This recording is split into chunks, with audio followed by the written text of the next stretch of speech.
A scary moment for actor Harrison Ford after the single-engine plane he was piloting nearly hit a Boeing 737 carrying 116 people. The 74-year-old, who is an experienced pilot, was cleared to land on the runway, but ended up landing on a nearby taxiway.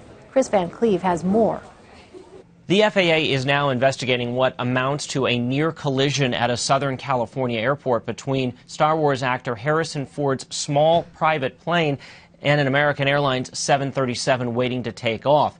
Now, the FAA says Ford's Husky, which is a single-engine prop plane similar to a Cessna, was cleared to land on runway 20 left and instead landed on an adjacent taxiway near where an American Airlines plane had stopped to wait before taking off.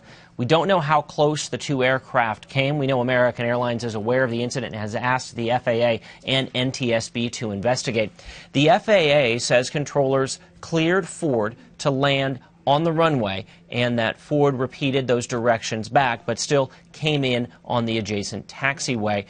Our safety analyst Mark Rosenker, former chair of the NTSB, says this could have been a disastrous situation if a small plane landing collided with an airliner loaded with fuel and more than 100 passengers. Thankfully, that didn't happen. Still, Ford, who is an experienced pilot with thousands of hours of experience, faces the potential of disciplinary action depending on the outcome of the FAA investigation. That could range from a warning letter to the suspension or revocation of his pilot's license. You may remember back in 2015, Ford was involved in another small plane incident. This time, the engine of that plane, of a different plane, lost power after taking off from Santa Monica's airport. He crash-landed on a golf course nearby, suffering critical injuries.